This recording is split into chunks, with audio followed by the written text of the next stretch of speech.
Hey, what's good, everybody? Welcome back to the channel. This is Carl from Sovereign Citizen Chronicles. Today, we're going to be in the courtroom of Judge Arianne E. Slay out of the state of Michigan. All right, she's going to be going up against a sovereign citizen who's going to be defending himself, and he's currently incarcerated on a probation violation that involves child support. All right, so let's get to this case. Numbers 31 and 32, People versus Taft Lewis, 16432 FH. Well, this was adjourned from last week. So here we are. Here we are. You have the opportunity to speak to Mr. Lewis. Not really directly to Mr. Lewis. We did mention to Mr. Judge Conlon that I was thinking, based on the fact that he's been struggling financially, if the court would be willing to waive the waivable fees, that would leave him a $73 mandatory balance. We never really got that far. So, okay. All right. I see there's a range on bench warrant. He'll owe 73. yes, that's correct. What's the amount of the waivable? He owes $2,045.80. Of that total, $73 is mandatory. Okay. And he's paid $125 so far. Mr. Attorney General, what do you have to say? Well, I guess I'm not entirely clear on the basis of the violation. I don't have, I'm not sure I've received documents regarding that. With respect to the underlying child support case, Mr. Lewis currently owes $21,415.70. And he has a current obligation of $66 a month. That's 66. And his last payment was in August of 2022. Further, I also am not sure if Mr. Lewis has any representation in this matter or not. No, I'll be representing myself. Oh, okay. I have PD written down here, but. I did try and see him this morning, Your Honor, but he said he's representing himself. Yes, ma'am. Oh, okay. So I thought Mr. Gaddy was here on this. Sorry. Two issues, Okay. the collections issue and then the probation violation issue. Okay. So as to the collection issue, I can waive the waivable amounts. And Mr. Petherbridge, if you submit an order for that, leave Will do, Your Honor. balance at 73, you said? Yes, that's correct. Okay. And Mr. Lewis.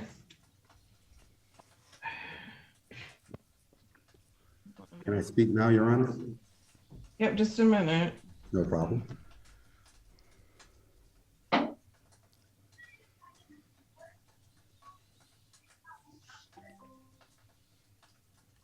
Okay. Mr. Lewis, pursuant to Court Rule 6005, you have the right to the assistance of an attorney. So I can read you this section here if you're interested in No, ma'am. representing yourself. Yes, I am, ma'am. You are interested in representing yourself. Yes, I've been Okay, hold representing on. myself since 2010, ma'am. Okay, well, so then you've probably heard this a time or two, but we're supposed to read it to you every single time you come to court. No problem. Okay, so hold on just one second. Says here under subsection D, the court may, and this is in the initial waiver, so I'm assuming some other judge did this for you, but if not, here it goes. You are being advised that of the charge that you have in front of you, the violation of probation for which you have a VOP that is pending, alleges that you violated condition number 3 about making a truthful report to your probation officer monthly, as that they required, and that you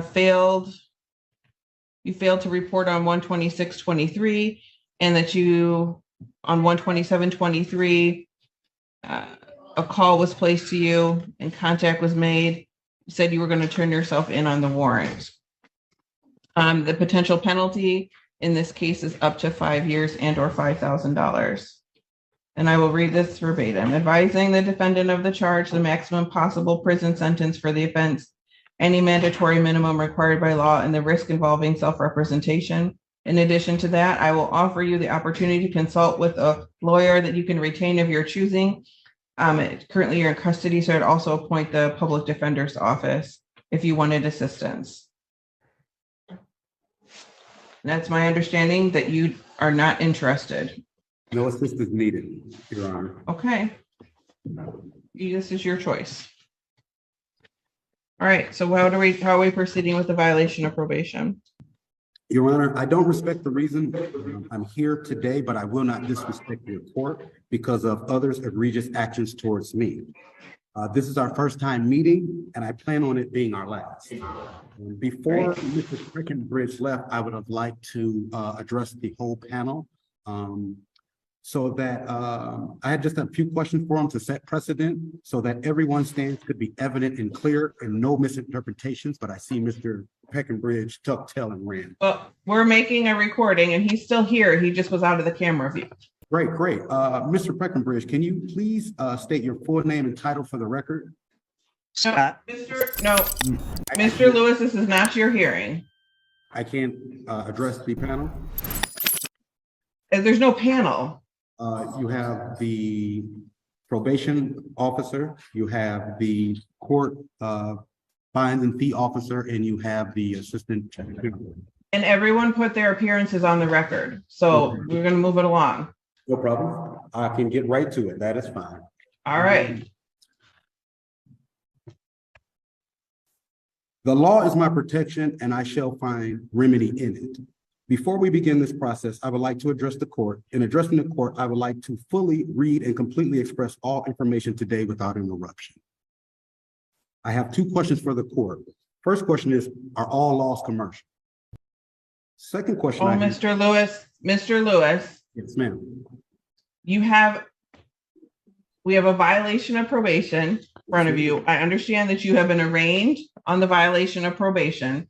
And because you are decided that you want to act as your own counsel, I will hold you to the same standards as I would any other defense counsel in this same procedure and within this same case. So as to the violation of probation, you can accept responsibility by pleading guilty to the violation or no contest. You can set this matter for a hearing in which we go forward, but this is not your hearing to run. Do you understand? Yes, ma'am. I just wanted to address the court and put on record some very variable value information. And by asking me questions is not putting information that you have on the record. Yes, ma'am. I won't ask any more questions. Can I finish my statement? I have no more questions. My question for you is, how are we proceeding with the hearing today? Are we proceeding with an acceptance, or are we proceeding that we need to set this matter for hearing? Ma'am, this is not even a hearing that we should be having. If I could finish my statement, you could see that unless the AG has certain information, this is totally in violation and I'm not able to express myself. Like I said, I have no more questions. I just would like to read the information I have, and then they can go which direction they want to after the information has been expressed, ma'am. Okay, tell me if you feel like the petition for your violation of probation is wanton in some regard. It is not wanted at all, Your Honor. I shouldn't be. It's not wanton? I shouldn't be. So you believe that it's accurate? No, I believe it's inaccurate. I believe me being on probation is inaccurate. Okay. Quickly, Mr. Taft Lewis. I can finish. Thank you. I am the du jour. I am not an imbecile in law. I do not surrender my inalienable rights for any civil liberties. I am a five-fifths realized being and not a three-fifths dressed got compromised imbecile in law. I'm here today for the non-payment of what is commonly known as child support. For the record, there's no such thing as child support. The reason I'm here today is because you're trying to enforce a contract/agreement by forcing me or compelling me to be a surety for Mr. Lewis, are you telling me that you're a sovereign citizen and you do not believe that the orders of the court apply to you? No, ma'am, I'm not sovereign at all. I'm just speaking, I'm just expressing why. That's what you just said. I said I'm a five-fifths realized being, ma'am.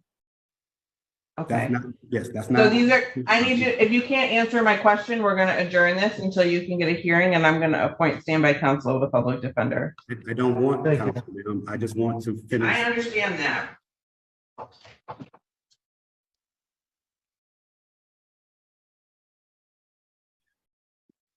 So what I want you to do, and you don't have to have Mr. Gaddy right next to you during your event, but your hearing for next week, But what I want you to do is talk to him about your available option, because what's very clear to me is that you're not listening to the questions that are being posed to the court.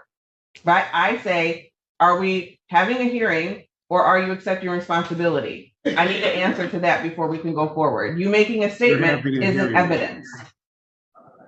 That's not evidence, Mr. Lewis. And because you want to represent yourself, you're going to be held to the same standard as if you were a defense attorney appearing in front of this court. You can change your mind about that and have Mr. Gaddy represent you. No, I don't want any. But in the meantime, I'd like for you to talk to him in the next week so that you guys can discuss what the proper way is to go about dealing with the court. Because as of right now, you're not following the proper criminal procedure. You don't get to just make statements. There's an order to things. So you can find that out for Mr. Gaddy. This case is adjourned until next week. We'll see you back on the 6th. Or exactly, Ms. Armstrong, does that give you enough time, or do you need to put it up 2 weeks? Be released. Oh, sorry, Mr. Attorney General, does that give you enough time to do a writ, or do you need more time than that? Judge, our office will request 2 weeks, just to ensure we have time. We'll put it up 2 weeks. Am I being remanded to jail, ma'am, or am I free to be released and come back in? Because I came in on my own accords, ma'am. I have no problem with coming back. Whatever day. If you'd like to make a bond motion, I'll hear that. Yes, I would. First, I'll put the recommendation from probation on the record. Thank you. The recommendation is for Mr. Lewis to serve 4 days in jail with 4 days credit. And to report to Agent Priest, to report to probation on March 2nd in the office. Your Honor, I'd also like to make note that I have a note here that indicates. Your Honor, may we approach?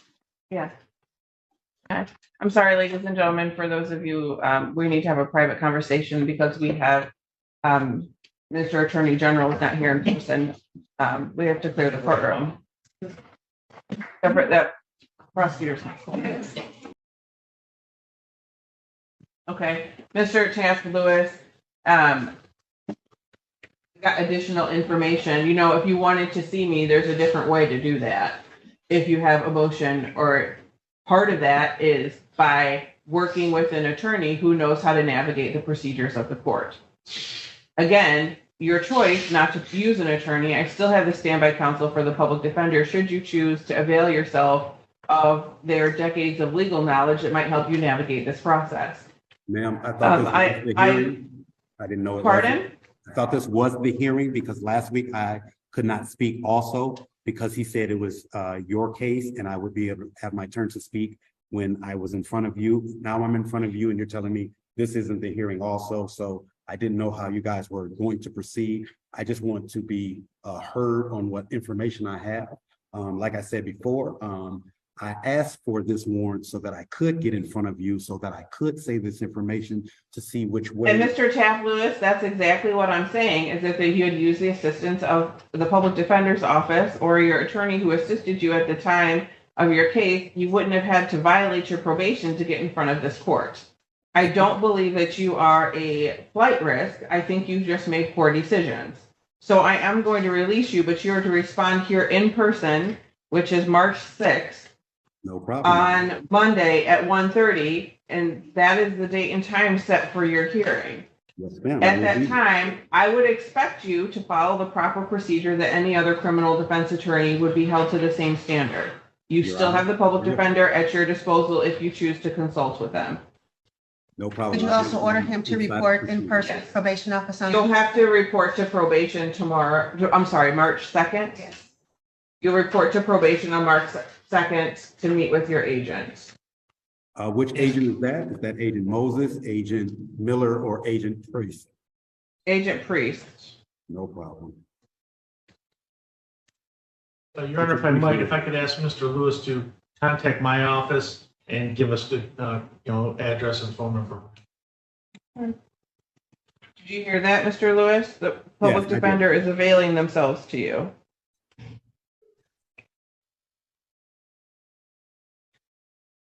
I have no comment on that, but yes, I did hear him, ma'am. I'm releasing you on PR. Much appreciated, ma'am. Okay, we Is will that on see you all- back is here. that on all warrants? I had 3 warrants, one from the court fees and fines, I had one from FOC, and one from the violation of probation. Is that all warrants? I'll be released on PR? Yes, and yes. Much appreciated, ma'am. I will see you March 6th at 9 See you a.m. then. It's 1:30 p.m. On 1:30. March 6th. You there? at March 1:30? 6th. Yes, March 6th. I Okay. appreciate it. All right. Number 33, People versus Hillary Marshall, 22321 FH. All right, y'all. So that's the end of that proceeding. It looks like Mr. Lewis just needs to stay compliant with probation, pay his child support, and he should stay out of trouble. All right. Not sure, if he has any other, warrants or anything. I think he did say he had some other issues, but I don't think they're nothing major. So yeah, he's getting out, and obviously being out is going to help him to be able to fight his case even better, being that he's representing himself. One of the things I noticed about this is him and the attorney general look just alike. They look like they could be brothers. I just found that kind of crazy. On another note, as far as the locking men up for child support, I agree in some cases they need to be locked up, but sometimes, if the man already has a job and maybe he's struggling a little bit, maybe they should try to work something out with him instead of incarcerating him and then causing him to lose his employment. Then he gets out. He has to try to find work. He gets behind all over again. And to me, it's just kind of a vicious cycle. I had to pay child support myself at one time, had some friends that had to deal with it. And unfortunately, I wasn't locked up for it, but I've seen other guys that had good jobs get locked up for it because maybe there might be some issues going on with the mother or something like that. But let me get off my soapbox. I didn't mean to go on a rant about that, but I just felt like in some cases it could be unfair. But on that note, I just want to thank you for checking out this video. Like, comment, subscribe to the channel. Also hit that notification bell so you get notified when I upload more videos. And as far as the child support situation, I know there's going to be some people down in the comments that's not going to agree with me, so I'm pretty much prepared for that. But on that note, I catch you on the next video. God bless. Peace.